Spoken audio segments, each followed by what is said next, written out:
মহাকালের আবর্তে বঙ্গাব্দ।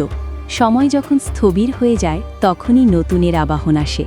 বাঙালির ১২ মাসে ১৩ পার্বণ, তবে সব উৎসবের ঊর্ধ্বে যে দিনটি আমাদের এক সুতোয় বাঁধে তা হল পহেলা বৈশাখ।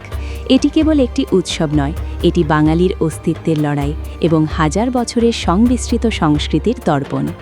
আজকের ভিডিওতে আমরা উন্মোচন করব বাংলা সনের গূঢ় রহস্য। কিভাবে এলো এই ক্যালেন্ডার, এর পেছনে ইতিহাস কি? চলুন ফিরে যাই মোগল আমলের সেই দিনগুলোতে যেখানে কৃষকের শ্রম আর রাজার শাসনের মেলবন্ধন ঘটেছিল। শুরু হলো এক নতুন ইতিহাস, বঙ্গাব্দ। সম্রাট আকবর যখন দিল্লির সিংহাসনে, তখন রাজকীয় কাজে প্রচলিত ছিল হিজরি সন। কিন্তু চান্দ্রবর্ষ হওয়ায় ফসলের সময়ের সাথে খাজনা আদায়ের কোনো মিল ছিল না। কৃষকরা যখন ফসল ঘরে তুলত না, তখনই আসত খাজনার সময়। এই জটিলতা নিরসনে আকবর এক যুগান্তকারী সিদ্ধান্ত নেন। তিনি রাজজ্যোতির্বিজ্ঞানী ফতেহুল্লাহ সিরাজীকে দায়িত্ব দেন একটি নতুন ক্যালেন্ডার তৈরির। সিরাজী সৌর ও চান্দ্রবর্ষের সমন্বয় করে তৈরি করলেন ফসলি সন।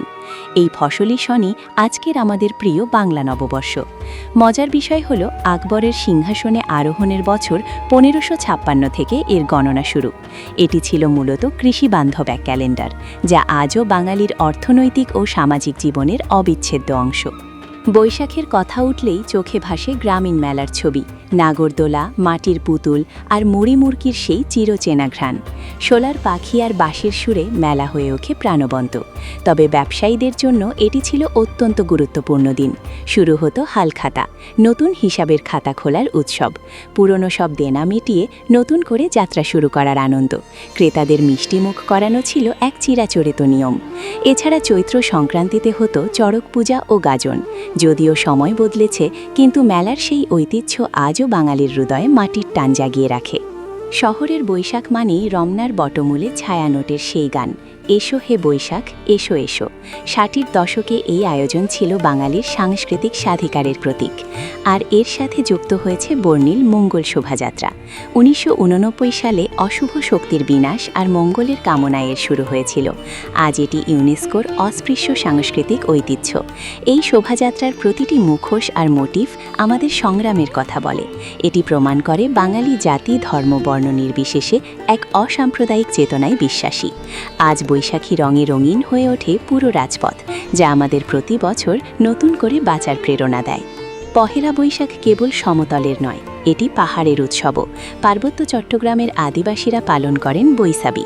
চাকমাদের বিজু, মারমাদের সাংরাই আর ত্রিপুরাদের বৈশু, এই ৩ উৎসবের প্রথম অক্ষর নিয়ে তৈরি হয়েছে বৈশাখী। ওপার বাংলার পশ্চিমবঙ্গেও পহেলা বৈশাখ বা পয়লা বৈশাখ পালিত হয় ধুমধাম করে। খাবার টেবিলে পান্তা ইলিশের সাথে থাকে নানা পদের ভর্তা। ইলিশের সেই চিরচেনা ঘ্রাণ আর পান্তার শীতল পরশ আমাদের শেকড়ের কথা মনে করিয়ে দেয়। সীমানা পেরিয়ে আমাদের এই সংস্কৃতি আজ বিশ্বজুড়ে সমাদৃত। পহেলা বৈশাখ কেবল একটি ক্যালেন্ডারের তারিখ নয়, এটি আমাদের শিকড়। আধুনিকতার স্রোতে ভেসে গেলেও আমরা ভুলিনি আমাদের ঐতিহ্য। প্রতিটি বৈশাখ আমাদের নতুন করে শপথ নিতে শেখায়, অশুভকে পেছনে ফেলে সুন্দরের পথে এগিয়ে যাওয়ার। জীর্ণ পুরাতন যাক ভেসে যাক, আসুক নতুন প্রাণ। পহেলা বৈশাখ বেঁচে থাক আমাদের উৎসবে, আমাদের ভালোবাসায়। ইতিহাস আর ঐতিহ্যের এই গল্প যদি আপনাদের মনে সামান্যতম গর্বের সঞ্চার করে থাকে, তবে আমাদের এই যাত্রায় আপনিও সামিল হন।